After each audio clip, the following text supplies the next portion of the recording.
Ok? Ok. Graça e paz, bom dia aos amados irmãos.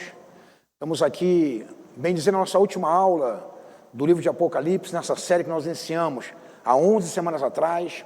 E eu acredito que Deus tem falado muito ao seu coração, como falou ao meu coração. Demos a oportunidade ao Espírito Santo para ministrar muitas coisas aos nossos corações e trazer muitas informações, talvez algumas que nós não conhecíamos, mas também reforçar algumas que nós também conhecíamos também. Como nós falamos, né, na primeira aula nossa, o livro de Apocalipse nos traz muitas promessas, muitas coisas que nós precisamos nos debruçar e aprender um pouco mais. Não é aquele livro tão assustador, porque é um livro cheio de simbologia, de metáfora, e muitas vezes as pessoas se poupam ou se furtam de ler esse livro um pouco mais. Mas ele merece a atenção como qualquer outro livro da Palavra de Deus.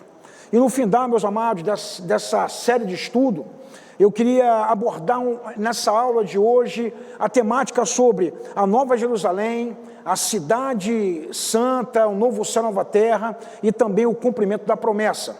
Tal qual nós fizemos na aula passada, onde falamos sobre o milênio e também falamos sobre o juízo final, eu quero abordar também 2 blocos essa nossa aula de hoje. Nós vamos caminhar na primeira etapa, onde falaremos sobre essa Nova Jerusalém, o novo céu, nova terra. E numa segunda etapa, nós vamos falar sobre as promessas de Deus, o findar dessa promessa que o Senhor tem para a sua igreja no tempo do Senhor. E eu queria que você abrisse a sua Bíblia, por favor, e acompanhasse comigo a leitura do livro de Apocalipse, no seu capítulo 21 por completo, e o capítulo 22, no verso 1 até o verso 6.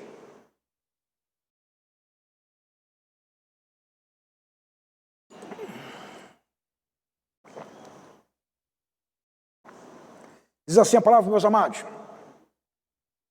vi novo céu e nova terra, pois o primeiro céu e a primeira terra passaram, e o mar já não existe.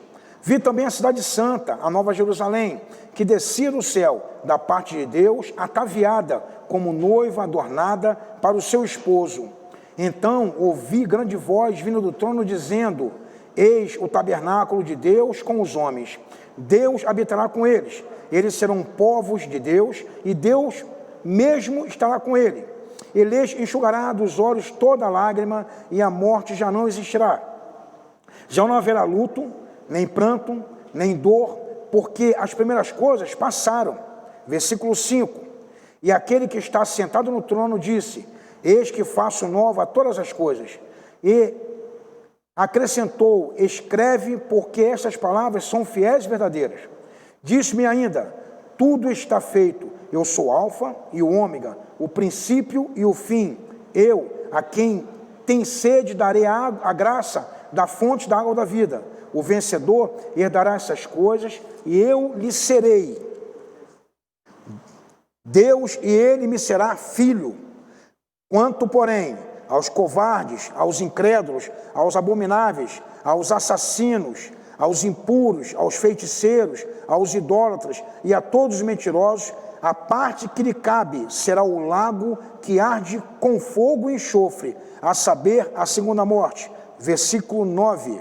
Então veio um dos 7 anjos, que tem as 7 taças cheias dos últimos 7 flagelos, e falou comigo, dizendo: vem, mostrar-te-ei a noiva, a esposa do Cordeiro. E me transportou em espírito até uma grande e elevada montanha, e me mostrou a santa cidade, Jerusalém, descia do céu da parte de Deus, a qual tem a glória de Deus. O seu fulgor era semelhante a uma pedra preciosíssima, como a pedra de jaspe cristalina. Tinha grande e alta muralhas, 12 portas, e junto às portas os 12 anjos, e sobre elas nomes escritos, que são os nomes das 12 tribos dos filhos de Israel. 3 portas se achavam a leste, 3 portas a norte, 3 portas ao sul, 3 portas a oeste. A muralha da cidade tinha 12 fundamentos, e estavam sobre eles os 12 nomes dos 12 apóstolos do Cordeiro. Aquele que falava comigo tinha por medida uma vara de ouro para medir a cidade, as suas portas e as suas muralhas. A cidade era quadrada, de comprimento e larguras iguais, e mediu a cidade com a vara até 12.000 estádios. O seu comprimento, largura e altura são iguais. Mediu também a sua muralha, 144 côvados, medida de homem, isto é, de anjo. A estrutura da muralha é de jaspe. Também a cidade é de ouro puro, semelhante a vidro limpo.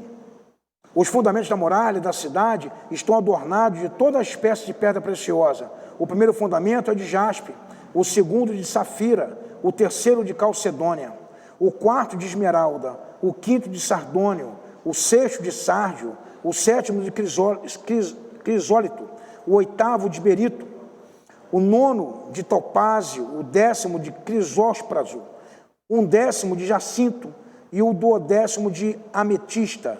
As 12 portas são 12 pérolas, e cada uma dessas portas tem uma só pérola. A praça da cidade é de ouro puro, como vidro transparente. Nela vi santuário, porque o seu santuário é o Senhor, Deus Todo-Poderoso e o Cordeiro. A cidade não precisava nem de sol e nem de lua para lhe dar claridade, pois a glória de Deus a iluminou, e o Cordeiro e a sua lâmpada. As nações andaram mediante a luz, e os reis da terra lhe trazem a sua glória. As suas portas nunca jamais fecharão de dia, porque nela não haverá noite, e lhe trarão a glória e a honra das nações. Nela nunca jamais penetrará coisa alguma contaminada, nem os que praticam abominações e mentira, mas somente os escritos no livro da vida do Cordeiro. Então me mostrou o rio da água viva, da vida, brilhante como cristal, que sai do trono de Deus e do Cordeiro. Do meio da sua praça e de uma outra margem do rio está a árvore da vida, que produz 12 frutos, dando o seu fruto de mês em mês, e as folhas das árvores são para a cura dos povos. Nunca mais haverá qualquer maldição. Nela estará o trono de Deus e do Cordeiro. Os seus servos servirão, contemplarão a sua face, e na sua fronte estará o nome deles. E então já não haverá noite, nem precisa ele de luz de candeia, nem de luz do sol, porque o Senhor Deus brilhará sobre eles e reinarão pelos séculos dos séculos. Então, queridos, como falei para os amados, nessa manhã nós vamos estar tratando, bem dizer, nossa última aula. Por que eu digo bem dizer da nossa última aula? Porque na semana que vem, no próximo domingo, nós estaremos ali dando um encerramento oficial a essa série de estudos sobre Apocalipse. E você terá a oportunidade de participar. Eu já peço, adianta você, que você coloque suas perguntas, os seus questionamentos aí na nossa página, para que a gente poder acompanhar e lhe responder no próximo domingo. Nós vamos fazer tipo uma mesa redonda aqui, eu, o pastor Valdeci, o pastor Márcio também, estamos presentes aqui, não aprimorando, mas discutindo um pouco mais, trazendo alguns pontos desse livro de Apocalipse que foram abordados, mas também respondendo os seus questionamentos e as suas perguntas, caso haja alguma pergunta. Então eu peço, se você tem alguma pergunta a fazer, por favor, coloque na nossa página. Será oportuno, porque no próximo domingo nós estamos participando desse último momento do livro de Apocalipse. Mas nesse domingo ainda, nesse dia de hoje, nós estamos abordando essa última temática, esse último tópico, esses últimos 2 capítulos desse livro. E como eu bem disse para os irmãos, aqui no nosso primeiro momento, nós vamos estar falando aqui sobre Nova Jerusalém e depois sobre o cumprimento da promessa. Para nós aqui entendemos aqui o que Deus tem para cada um de nós acerca desse momento, do momento onde o Senhor vai se reunir com a sua igreja, com o seu povo, e nós seremos uma só nação, diante de um Deus Todo-Poderoso. Então, queridos, nós abordamos durante esse tempo, durante esses 11 domingos consecutivos, nós abordamos aqui vários temas, vários assuntos, e eu acredito que muitas coisas foram elucidadas, muitas coisas foram esclarecidas, mas também creio que o Espírito Santo, ele poderá falar ainda ao meu coração e também ao seu coração, acerca daquilo que não foi abordado durante as nossas aulas aqui nesses domingos. Então no capítulo 21, 22, bem dizer, ele é o mesmo texto, ele considera o mesmo texto, porque ele fala basicamente acerca da cidade santa, da Nova Jerusalém, do novo céu e da nova terra na perspectiva de Deus. Nós vimos aqui várias narrativas acerca desse ambiente. Nós vimos vários temas tratados aqui em vários domingos, onde o apóstolo João, na sua maneira de interpretar, na sua maneira de compreender, ele procurou descrever como seria o trono de Deus, como seria aquele ambiente celestial, aquilo que ele enxergou e na sua percepção, aquilo que ele pôde explicar para o povo de Deus, o que seria aquele ambiente celestial que ele viu naquele momento. E aqui no capítulo 21 não se faz diferente. Na verdade, o apóstolo João, ele também tem a mesma ordem, essa mesma ordem, escreve. Então, ou seja, era importante tudo ser registrado, tudo ser escrito, tudo ser ali colocado no livro, como diz lá no capítulo 1 desse livro de Apocalipse, ser colocado no livro para ser entregue à igreja do Senhor em todos os tempos. Então, queridos, Nova Jerusalém, nós a temos como a cidade santa, o lugar da morada de Deus e do seu povo, para onde a igreja militante caminha. Então nós podemos entender que esse local, que essa Nova Jerusalém, é também a cidade santa, que também é a morada de Deus, que também é o local para onde caminha a igreja militante, porque hoje, nesse tempo agora contemporâneo, nós somos a igreja militante do Senhor. Mas um dia, futuramente, nós seremos a igreja triunfante. E essa igreja triunfante estará morando nessa cidade, estará morando nessa Nova Jerusalém, estará morando nessa cidade santa e que estará presenciando o novo céu e a nova terra. O apóstolo, como eu disse para os irmãos, ele procura descrever, apresentar a estrutura dessa cidade. Ele procura ali pontuar a estrutura da cidade na percepção que ele tinha de mundo. Toda a exuberância que ele vê naquele local, tudo que ele consegue ver, ele procura situações ou coisas similares na sua visão terrena para poder tentar transmitir o que ele via daquela exuberância acerca da cidade santa. E em outros momentos nós também vemos o apóstolo João lançando mão desses mesmos recursos, que são pedras preciosas, que são também ouros que adornam essa cidade, que são ali pérolas que também estão presentes nessa cidade, mas são algo que vai descrever como seria essa cidade na percepção de João. Então, queridos, na verdade nós queremos aqui pontuar algo para os irmãos, para que os irmãos possam caminhar conosco acerca daquilo que espera a mim e a você. Quando nós olhamos aqui, lemos esse texto, meus irmãos, o nosso coração, ele deve ser de alegria, deve ser assim de perspectiva daquilo que nós vamos encontrar no céu. Algo assim maravilhoso, quando nós vemos aqui João tentando retratar, tentando escrever o que nós vamos encontrar na cidade santa, queridos, é algo que deve assim encher o nosso coração. Deus, ele foi zeloso naquilo que ele preparou para mim e para você. Então, queridos, no capítulo 21, ele vai tratar sobre a visão do apóstolo, da sua experiência natural. Ele vai trazer para a gente algo bem claro.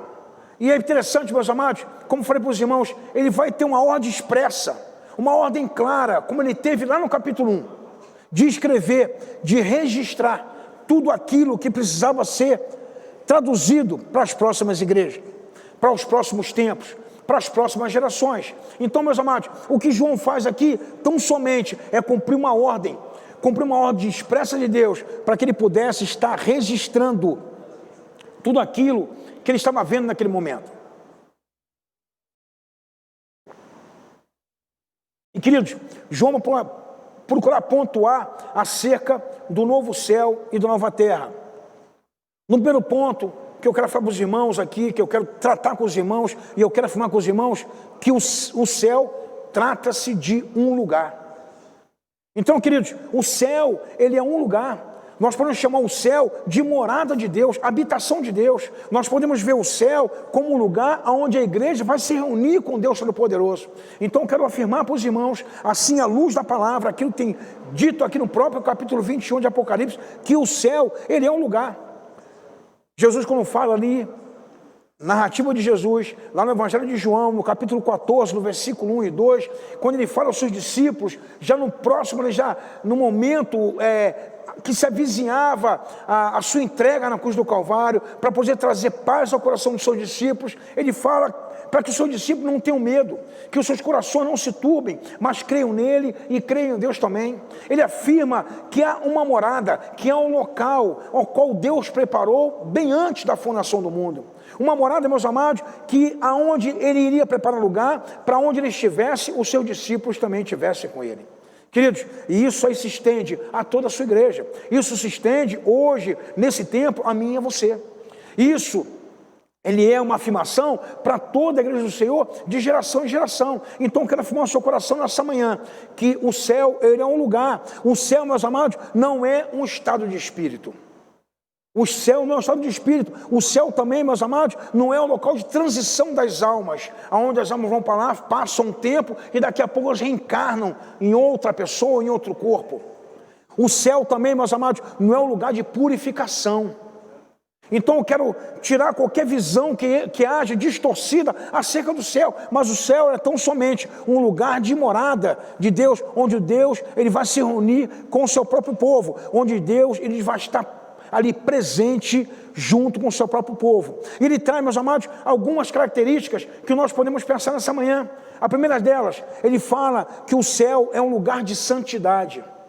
Santidade, queridos, porque se encontra ali a presença de Deus. Todo lugar onde Deus está, ele se torna santo. Todo lugar onde Deus faz presente, ele se torna santo.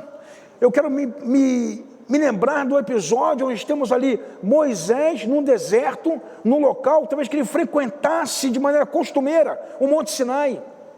E numa dessas oportunidades, ele vai buscar ali uma ovelha que tinha se perdido do rebanho do seu sogro, de Jetro.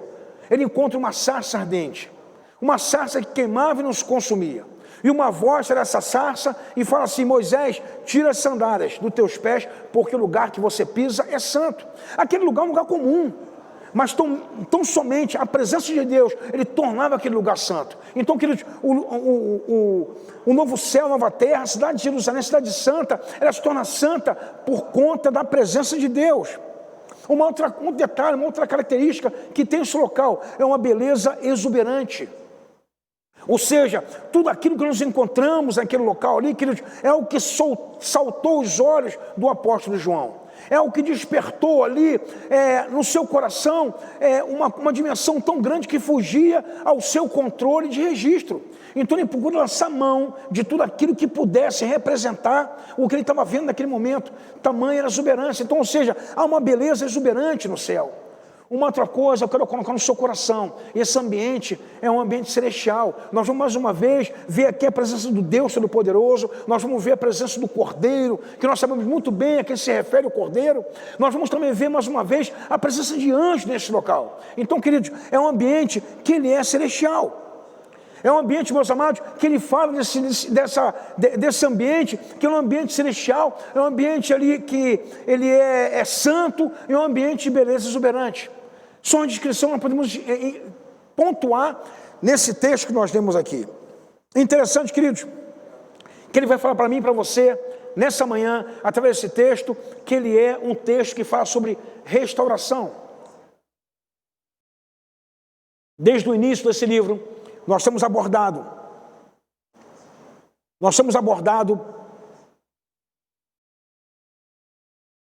desde o início desse livro, nós temos abordado com os irmãos aqui, que o abalo ele foi um abalo cósmico, não somente com a humanidade. Nós vimos vários episódios, vários relatos no livro de Apocalipse, onde há um abalo cósmico, onde a terra é mexida, onde os mares são mexidos, onde o céu é mexido, onde os elementos do céu também são mexidos. Então, ou seja, há um abalo cósmico que envolve todo o universo. E aqui, meus amados, quando ele fala de novo céu, nova terra, ele nos dá aí a entender que existe uma restauração, que existe ali algo feito para que tudo possa ser restaurado, que tudo possa ser refeito, que pode ser novo, onde Deus reconstrói todas as coisas. E quando eu olho, meus amados, a restauração, eu posso entender que isso é uma parte da história de salvação, da história de redenção. Nós podemos dividir a história da redenção em alguns episódios, em alguns momentos, em algumas partes. Nós podemos ver, por exemplo, a história da salvação, a história da redenção do povo, da seguinte maneira. A primeira fase que nós temos ali, chama-se a criação. Gênesis capítulo 1, capítulo 2, ele vai falar, relatar ali, a narrar acerca da criação, como Deus criou todo o universo, como tudo foi criado, e até mesmo o ser humano, como o homem foi criado. É uma primeira fase dessa linha, vamos dizer assim, do tempo, de tudo, onde Deus constrói todas as coisas, da história de redenção da humanidade. Então, a primeira delas é a criação. A segunda, meus amados, é a queda do homem.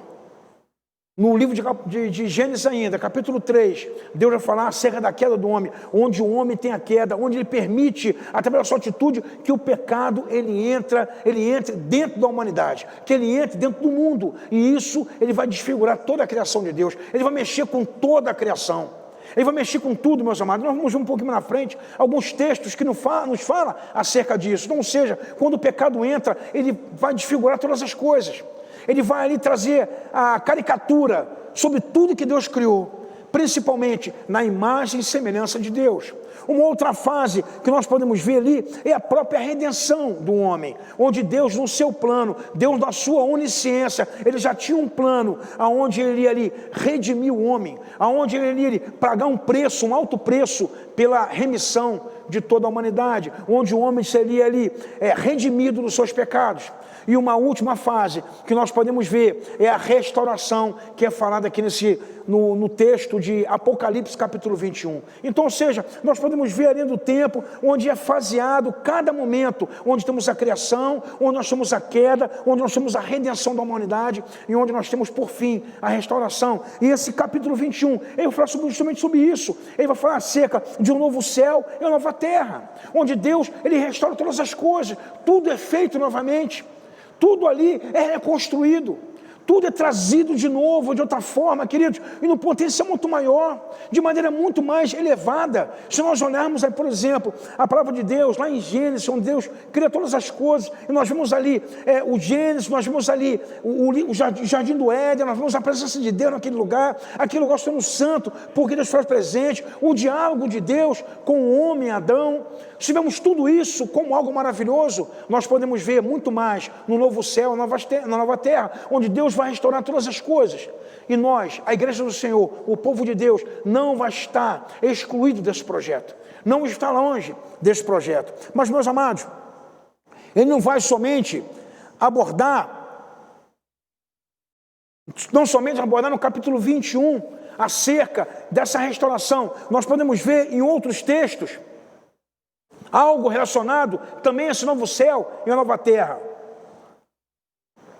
Há uma palavra profética lá em Isaías, que nós podemos aqui ver Deus falando ao seu povo acerca disso. Isaías 65, versículo 17 e versículo 25, que nos fala assim: porque eis que crio novos céus e nova terra, e não haverá mais lembrança das coisas passadas, nem mais recordação. Versículo 25, o lobo e o cordeiro se apacentarão juntos, e o leão comerá a palha com o boi, e o pó será a comida da serpente. Não farão mal nem dano algum em todo o seu santo monte, diz o Senhor. Então, queridos, lá já em Isaías, o profeta já profetizava acerca de um novo céu e nova terra, onde Deus ele criaria um ambiente de tal harmonia que os pontos opostos viveriam juntos. Não cabe a nós pensarmos hoje, na nossa concepção humana, vemos ali, por exemplo, o leão e o boi no mesmo ambiente. Vemos ali, por exemplo, o cordeiro e o lobo no mesmo ambiente. Mas, queridos, tal vai ser a harmonia nesse local, tal vai ser a harmonia nesse ambiente celestial, nesse novo céu e nova terra, que acontecerá esse tipo de convivência, de pontos opostos convivendo junto. Então, queridos, o profeta já falava acerca de que Deus criaria um novo céu, uma nova terra. olhando na perspectiva do futuro, numa perspectiva de profecia para a igreja do Senhor. Podemos sim olhar isso daqui numa situação pretérita, aonde se cumpriu no povo de Israel, na realidade do povo de Israel, mas também podemos olhar numa perspectiva futurista, onde Deus vai fazer junto com a sua igreja, onde haverá um ambiente onde Deus cuidará de todas as coisas. Nós podemos ver ainda, queridos, ali num sermão profético de Jesus, quando ele fala acerca dos últimos tempos, das últimas coisas, onde ele fala também que tudo acontecerá, todos os elementos relacionados a esse momento vão acontecer, mas ele também fala de um novo tempo, um tempo onde haverá novos céus e nova terra. Diz assim Mateus 25, versículo 34, então dirá o rei ao que estiver à sua direita, vinde bendito de meu Pai, possui por herança o reino que vos está preparado desde a fundação do mundo. Então quer dizer, queridos, que existe um reino preparado para a sua igreja, existe já um lugar preparado, como Jesus falou em João capítulo 14, já para a sua igreja. Então eu posso mais uma vez afirmar que o céu é um lugar, que o céu é um lugar que o Senhor preparou para quem? Para a sua igreja, para aqueles que vão chamar de ser bendito do meu Pai. Queridos, ele fala que vinde bendito de meu Pai, para o lugar está preparado desde a fundação do mundo. Então, queridos, eu posso entender que o céu é um lugar, mas não é um puxadinho.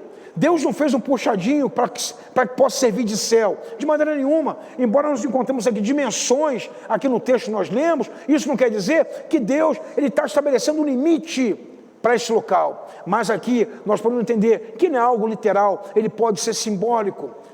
Ele pode ser algo ali representativo, mas uma coisa é certa, que nós podemos nos apoiar nessa manhã acerca desse texto, é que o céu, ele é um lugar. É um lugar, meus amados, preparado desde quando? Desde a fundação do mundo. E está preparado para quem? Para a igreja do Senhor, para aqueles que se mantiverem fiéis.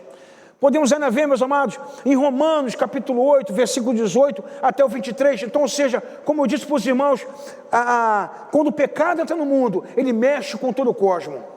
E a natureza, a própria natureza, ela sofre por conta do pecado.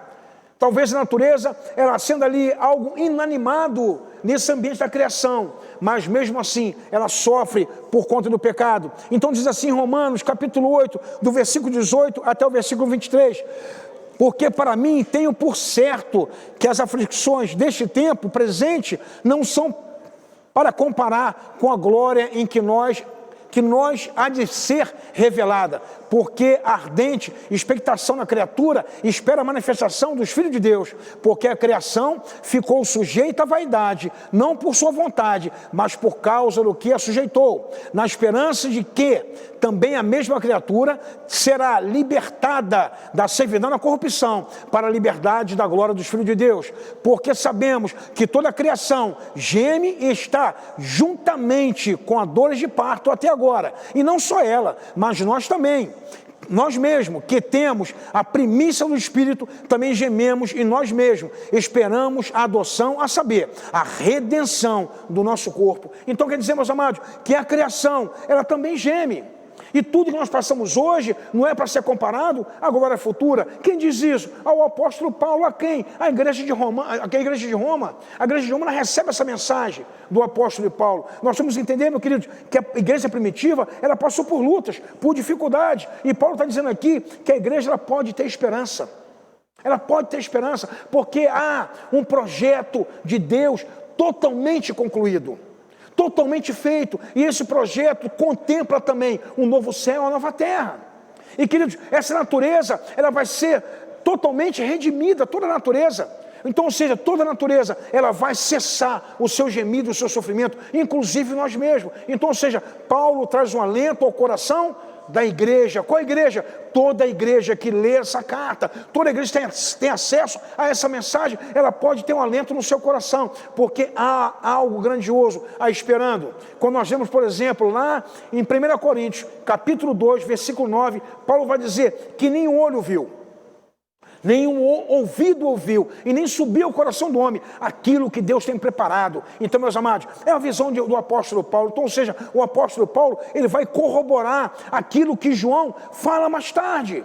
acerca do novo céu e nova terra. Então, queridos, é uma palavra que traz segurança para mim e para você, que tem algo maravilhoso esperando a igreja do Senhor. E é esse novo céu, é essa nova terra. E outro texto que nós também podemos falar acerca desse lugar, que é o novo céu, a nova terra, a cidade santa, a nova Jerusalém. Nós temos aqui na carta, segunda carta de Pedro, no capítulo 3, do versículo 10 ao versículo 13, que nos diz assim: mas o dia do Senhor virá como um ladrão de noite, no qual os céus passarão com grandes estrondos, e os elementos ardendo se desfarão, e a terra e as obras que nela há se queimarão, havendo, pois, de perecer todas essas coisas, que pessoas vos convém ser em santo trato e piedade, aguardando e apressando-vos para a vinda do dia de Deus, em que os céus em fogo se desfarão e os elementos ardendo se fundirão.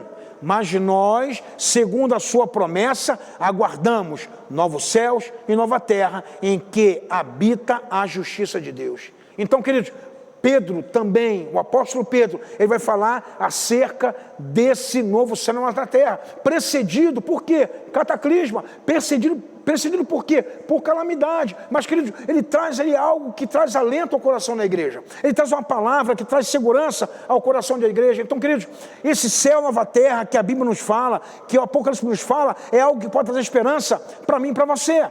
É algo que pode nutrir o meu, o seu coração, que pode falar a mim e a sua vida. Então, meus amados, embora seja ali algo ainda futuro, que nós podemos entender assim, algo futuro para a igreja do Senhor, nós podemos ter aqui como certo, para mim e para você, nós podemos tê-la como algo que vai trazer esperança para mim e para você, para os nossos corações.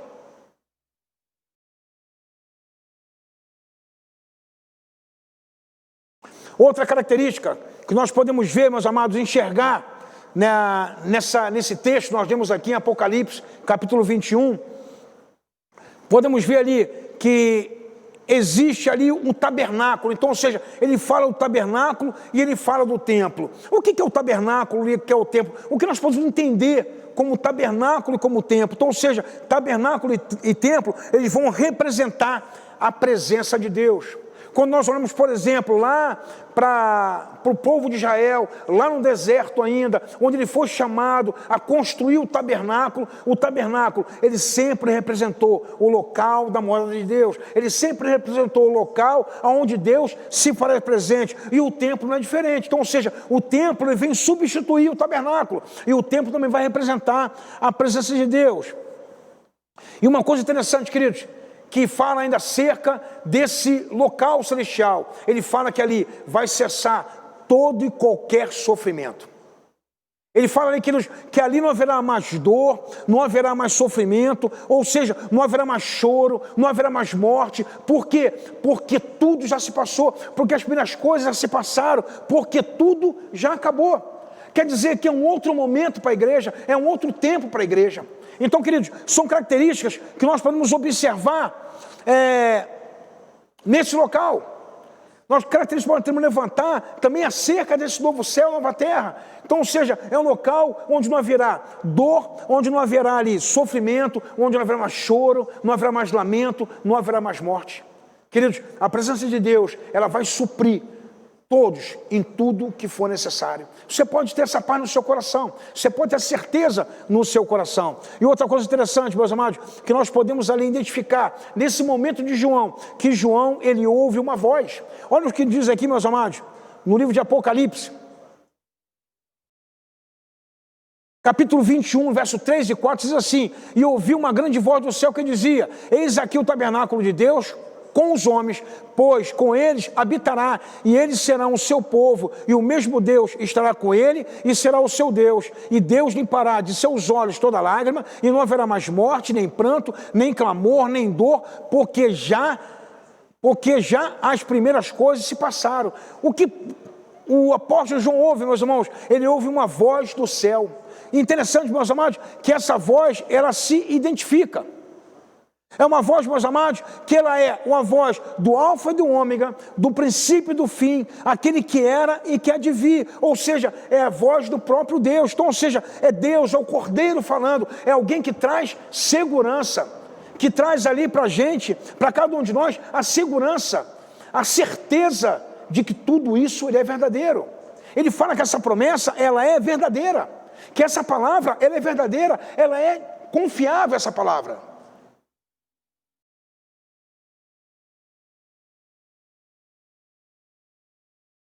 Ela nos diz, queridos, que essa palavra, ela é confiável. Então, ou seja, meus amados, são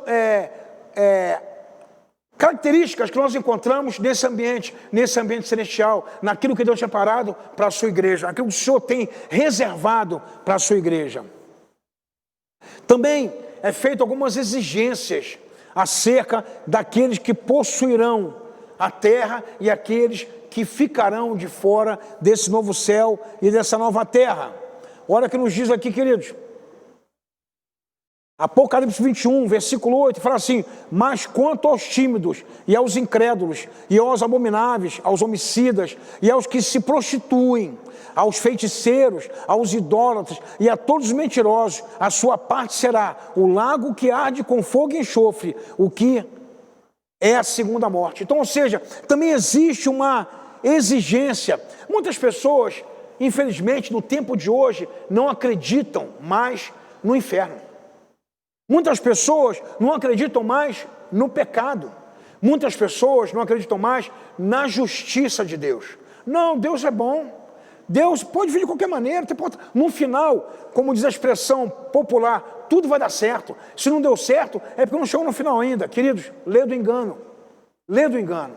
A justiça de Deus, ela será aplicada. Como eu falei semana passada sobre o juízo final, nós vamos diante de um trono onde todas as obras serão presentes diante do Senhor. E essas obras vão ou não depor contra mim e contra você, contra a igreja do Senhor ou a favor da igreja do Senhor. Quer dizer, meus amados, que a justiça de Deus, ela vai ser aplicada. Eu não estou dizendo que Deus, ele é sádico, de forma nenhuma. Deus é justo.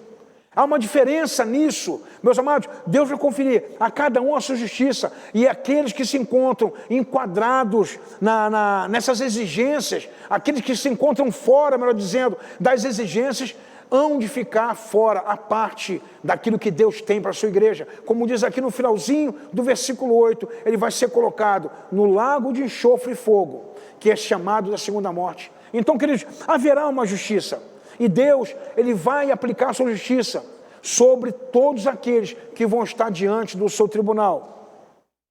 Queridos, mais adiante, nós vemos aqui a partir do versículo 9, Deus falando, a palavra de Deus falando acerca de Jerusalém.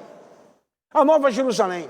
Interessante, meus amados, que Jerusalém é um centro antigo, né? Nós conhecemos muito bem, lá no tempo de Jerusalém, principalmente, ele era um centro antigo de comércio, né? De muita confluência de pessoas, centro onde as pessoas passavam, iam, vinham, vendiam, compravam, e ele é um centro histórico também e religioso.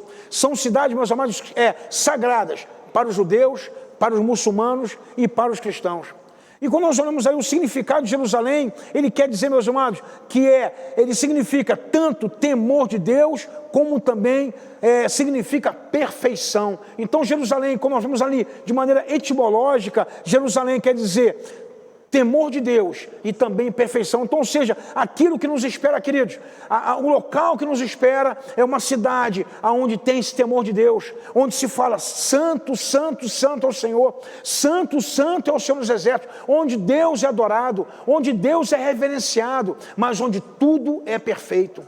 Nós encontramos aqui vários relatos nesse próprio livro de Apocalipse, onde fala da perfeição de Deus, onde Deus se preocupa de fazer tudo de forma perfeita. Nós vemos ali Deus não fazendo um retoque, mas Deus fazendo tudo de forma perfeita, tudo no seu devido lugar, podemos dizer dessa forma. Então, ou seja, quando nós olhamos para Jerusalém e olhamos para aquilo que significa Jerusalém, nós podemos ver que vai ser um local de adoração.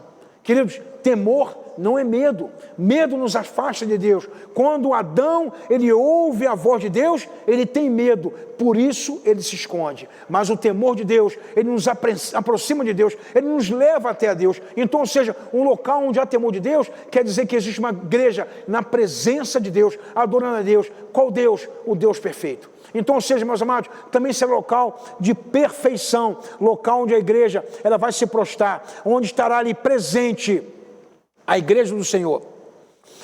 partindo desse princípio, queridos, podemos compreender que Deus tem preparado algo majestoso para mim e para você. Deus tem preparado algo tremendo para mim, para você, para nós desfrutarmos na presença de Deus. Ou seja, Deus tem preparado algo para a sua igreja que será remida pelo Senhor.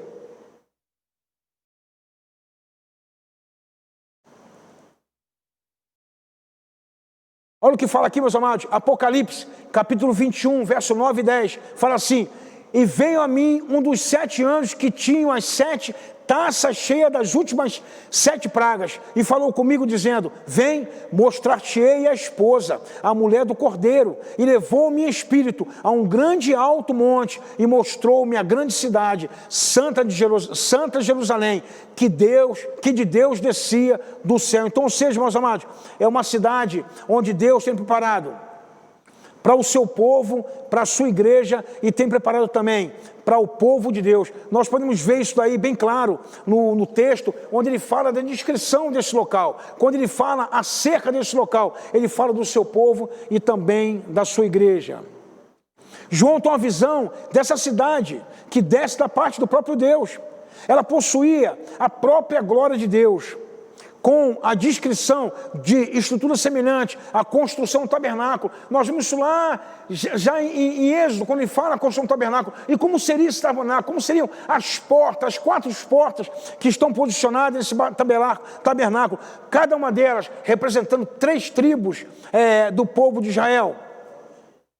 E nós vemos também, meus amados, a construção dos muros, onde ele fala acerca também de cada local que tinha o nome de cada apóstolo. O que nós podemos entender por isso? Tanto ali as portas com o nome das 12 tribos, como nós podemos ver também a fundação, onde temos em cada nível dessa fundação, com cada nome dos apóstolos. Nós podemos compreender que nesse local tanto estará o povo de Deus, como estará também a igreja remida do Senhor. Meus amados, Israel, ele é o povo escolhido de Deus, ainda é o povo escolhido de Deus. Não mudou, Deus não mudou na sua escolha, Deus não mudou no seu propósito, de maneira nenhuma. Mas também esse texto nos fala acerca da igreja, que é o povo resgatado, remido, é um povo comprado pelo sangue do Cordeiro. Então nós podemos ver, meus amados, que tanto Israel quanto a igreja estará presente nesse local, onde seremos uma só nação, chamado povo de Deus. Eu e você, nós seremos chamados povo de Deus. Olha o que nos diz aqui, meus queridos, Apocalipse 21, 12 e 13, e tinha um grande alto muro com 12 portas, e das portas 12 anjos, e o nome escrito sobre elas, que são o nome das 12 tribos dos filhos de Israel. Do lado do levante tinha 3 portas, do lado do norte 3 portas, do lado do sul 3 portas, do lado do poente 3 portas também. Então, ou seja, era o texto que fala acerca da construção do templo, onde cada local ele representava 3 tribos do povo de Israel. E também, como eu falei para os irmãos, o fundamento desse local, dos muros, ele também representa também a igreja do Senhor.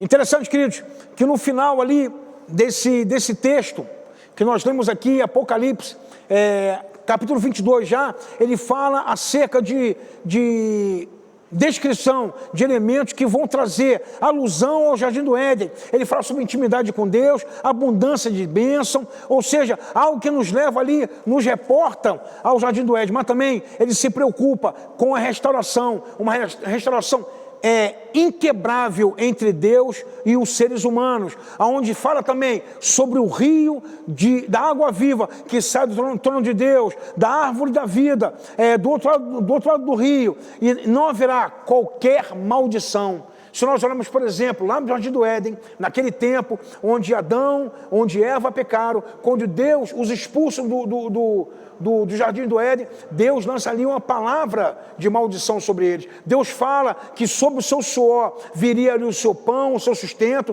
que a mulher teria dores de parto, ou seja, traz uma palavra sobre eles. Mas aqui, queridos, há toda isenção de qualquer tipo de maldição. O ambiente aqui é um ambiente onde se desfruta de intimidade com Deus e abundante bênção da presença de Deus. Olha o que nos fala aqui, meus amados. No livro de Apocalipse ainda, capítulo 22, versículo 1 e 5, fala assim: e mostrou-me o rio puro da água da vida, claro como cristal, que procedia do trono de Deus e do Cordeiro. No meio da sua praça, e de outro lado do rio, estava a árvore da vida, que produz 12 frutos, dando o seu fruto de mês em mês, e as folhas das árvores são para a saúde das nações. Ali nunca mais haverá maldição contra alguém, e nela estará o trono de Deus e do Cordeiro, e os seus servos o servirão. Porque o Senhor, Deus, o iluminará e reinarão para todo o sempre. Então quer dizer, meus amados, que esse local, ele é um local onde estará presente uma grande intimidade com Deus, onde a bênção de Deus, ela será abundante naquele local, ao ponto de não haver mais choro, não haver mais dor, não haver mais doença, não haver mais morte, ao ponto, meus amados, de podermos desfrutar da presença gloriosa de Deus, onde Deus, ele vai estar reinando para todo sempre, de geração em geração, onde não terá fim o seu reinado, onde Deus, ele vai ser o Todo-Poderoso e estará presente diante do Senhor, o seu povo. Quem é o seu povo? A sua igreja. Quem é o seu povo? O povo de Israel. Nós podemos entender que Deus faz desse momento um momento de unidade. Unidade, onde não há separação, mas tão somente um povo lavado e remido no sangue do Cordeiro. Aqueles que se prestaram, que se colocaram na mão de Deus, aqueles que confiaram na promessa de Deus. No segundo momento agora, meus amados, eu quero ler com os irmãos a segunda parte do nosso texto, que encontramos ali em Apocalipse, capítulo 22, do versículo 6 em diante, que nos fala assim: disse-me ainda, estas palavras são fiéis e verdadeiras. O Senhor, o Deus do Espírito dos profetas, enviou o seu anjo para mostrar aos seus servos as coisas que em breve devem acontecer. Eis que venho sem demora, bem-aventurado aquele que guarda as palavras da profecia deste livro. Eu, João, sou quem ouviu e viu essas coisas, e quando as ouvi e vi, prostrei-me ante os pés do anjo que mostrou essas coisas para adorá-lo. Então ele me disse: vê, não faça isso, eu sou conservo teu, dos teus irmãos, os profetas, e dos que guardam as palavras deste livro. Adora a Deus. Versículo 10, disse-me ainda: não cele as palavras da profecia deste livro, porque o tempo está próximo. Continue injusto, fazendo injustiça, continue imundo, ainda sendo imundo, e justo, continue na prática da justiça, e o santo continue a santificar-se. Eis que venho sem demora, e comigo está o galardão que tenho para retribuir a cada um segundo as suas obras. Versículo 13, eu sou o alfa e o ômega, o primeiro e o último, o princípio e o fim. Bem-aventurado aqueles que lavam as suas vestiduras no sangue do Cordeiro, para que lhe assistam ao direito da árvore da vida e entrem na cidade pelas portas. Fora ficam os cães, os feiticeiros, os impuros, os assassinos, os idólatras e todos aqueles que amam a prática e a mentira. Eu, Jesus, enviei o meu anjo para vos testificar estas coisas à igreja. Eu sou a raiz e a geração de Davi, a brilhante estrela da manhã. O Espírito e a noiva dizem: vem. Aquele que ouve, diga: vem. Aquele que tem sede, venha. E quem quiser receber da graça e a água da vida. Eu, a todo aquele que ouve as palavras da profecia deste livro, testifico: se alguém lhe fizer qualquer acréscimo, Deus lhe acrescentará os flagelos escritos neste livro. E se alguém tirar qualquer coisa das palavras do livro desta profecia, Deus tirará a sua parte da árvore da vida e da cidade santa e das coisas que se acham escritas neste livro. Aquele que dá testemunho destas coisas diz: certamente venho sem demora. Amém. Vem, Senhor Jesus. Versículo 21, a graça do Senhor Jesus seja com todos. Então, queridos, nós vimos aqui nesse texto, nessa última parte do capítulo 22, o que nós chamamos de cumprimento da promessa. ou seja, a vinda do Senhor Jesus, mas prenunciada por algumas coisas importantes. Ele destaca a primeira coisa, meus amados, que essa palavra, ela é fiel e verdadeira. Então, ou seja, que não ocupe qualquer soma de dúvida no coração, nem do próprio apóstolo que via, que era testemunha ocular, que registrava de tudo que ele via, também como toda a sua igreja, em todas as gerações, em todos os tempos. O que Deus quer dizer para mim e para você, na sua palavra, que tudo que foi escrito é fiel e verdadeiro, e nós podemos confiar, que nós podemos acreditar, dar crédito a essa palavra. Interessante, meus amados, que o apóstolo Paulo, na primeira carta aos Coríntios, capítulo 15, versículo 19, ele fala que tudo isso, ele é a esperança da nossa fé.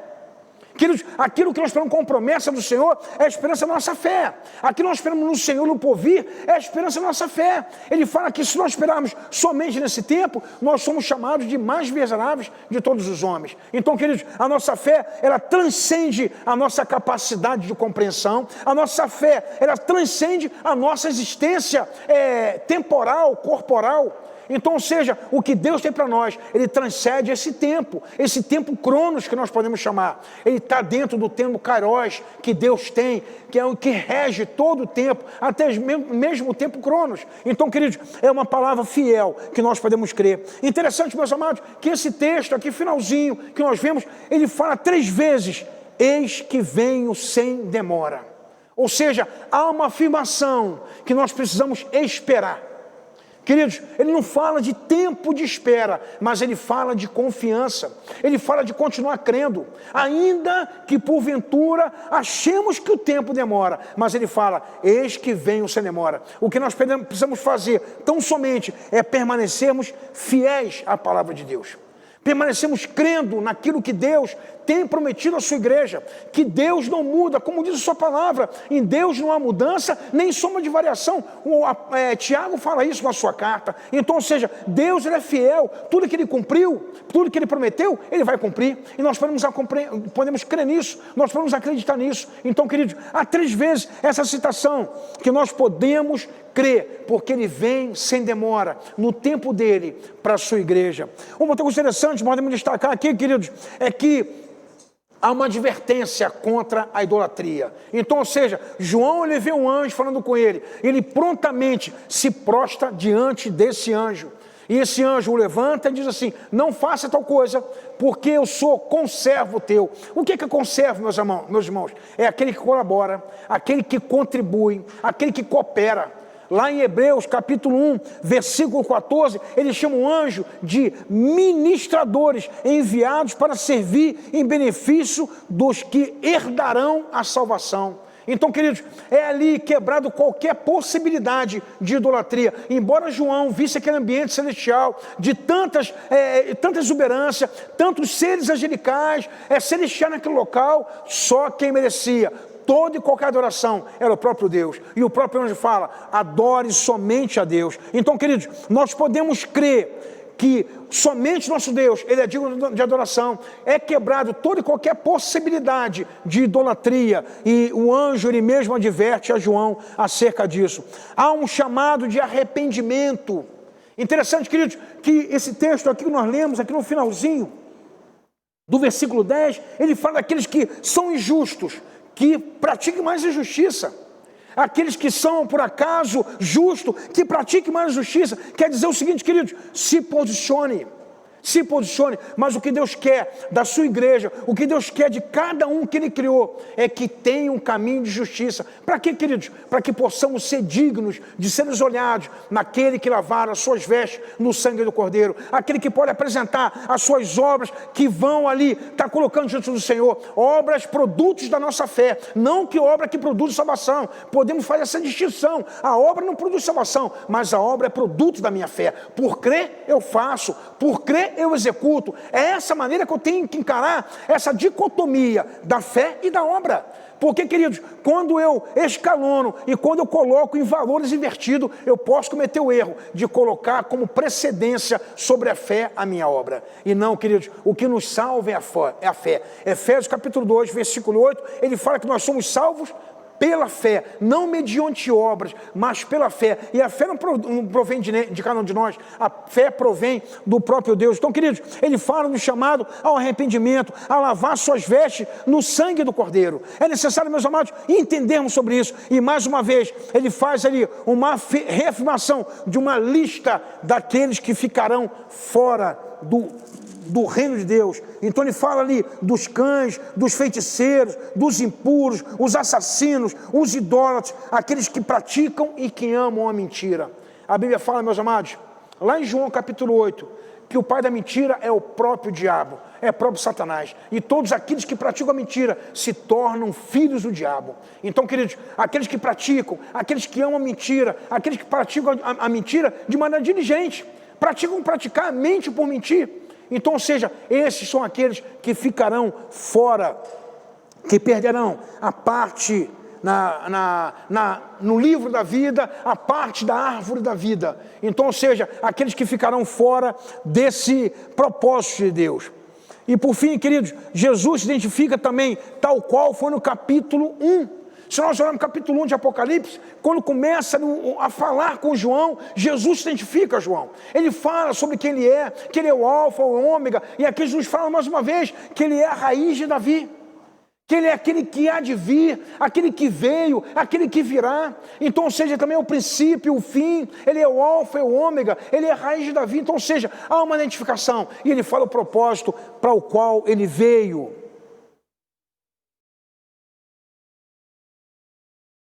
Podemos ver aqui, Apocalipse 22, 16, 17, diz assim: eu, Jesus, enviei o meu anjo para vos testificar dessas coisas na igreja. Eu sou a raiz e a geração de Davi, a resplandecente estrela da manhã, e o Espírito e a esposa dizem: vem. E quem ouve, diga: vem. E quem tem sede, venha. E quem quiser, tome de graça da água da vida. Então, ou seja, queridos, Jesus, ele se apresenta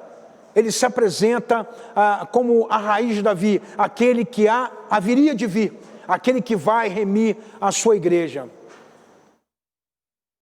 E por fim, aqui caminhando para o final, queridos, ele fala da questão da perseverança, da profecia deste livro. Quando ele fala aqui acerca de acrescentar ou suprimir alguma coisa, ele fala acerca do livro de Apocalipse. Ele não fala da Bíblia por completo, mas ele fala deste livro. Qual livro? É o livro de Apocalipse. Ou seja, tudo que está registrado, ele é o suficiente. Não precisa acrescentar mais nada e não é necessário tirar nada. Ou seja, isso é suficiente, sob pena de haver ali consequências sobre essa atitude. Ou seja, se for acrescentado alguma coisa, recairá sobre esse os flagelos contidos neste livro dessa profecia. Qual livro? Apocalipse. Mas também, se por acaso retirar alguma coisa desse livro, lhe será tirado a parte da árvore da vida. Então, ou seja, ao adulterar qualquer coisa que há nesse livro, há uma pena. Qual seria a pena? A pena seria o castigo do flagelo, ou também ser retirado a parte do livro da vida ou da árvore da vida. Queridos, nós vimos muito bem ali no tópico passado que aqueles que porventura ficarem fora dessa promessa de Deus terão como destinação o lago de enxofre e de fogo, chamado de segunda morte. E por final, queridos, já concluindo essa aula, nos fala aqui no versículo 20, aquele que dá testemunho dessas coisas diz: certamente venho sem demora. Mais uma vez, repete essa expressão e diz: Maranata. Talvez na sua Bíblia também possa ter essa expressão: Maranata, ora venha, Senhor Jesus. Nós, como igreja do Senhor, esperamos nesse tempo, se for a vontade de Deus, que o Senhor venha resgatar a sua igreja. Queridos, bem dizendo, nós concluímos aqui o livro de Apocalipse nessa última aula, aula 11. Na próxima semana estaremos voltando com a mesa redonda que eu adiantei para os irmãos. Eu peço que vocês façam ainda algumas perguntas, se não fizerem ainda. Se quiserem mandar no meu WhatsApp particular, privado, não tem problema. Se quiser mandar no WhatsApp do pastor Valdeci, também não tem problema. Pastor Márcio também não tem problema. Você pode fazer contato conosco e nós teremos aí ter um grande prazer, se possível for, nós respondemos o seu questionamento. Trazemos aqui para um grande debate, para podermos concluir essa nossa aula de Apocalipse. O que eu rogo ao Senhor é que nessas últimas 10 semanas, bem como nesse domingo de hoje, nós temos ali alcançado grandes coisas para o teu coração, que o Senhor tenha falado da tua vida e que tenha lançado esperança sobre você. Esse livro de Apocalipse, ele deve ser lido nessa perspectiva de que Deus tem para nós uma esperança. Maranata, ora venha, Senhor Jesus.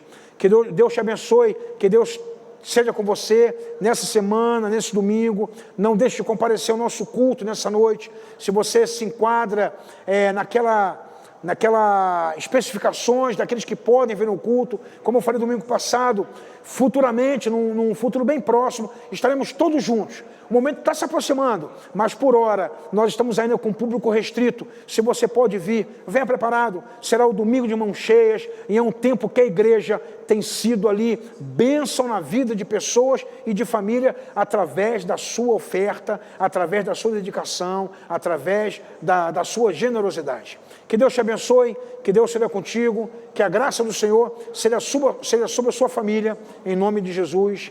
Amém.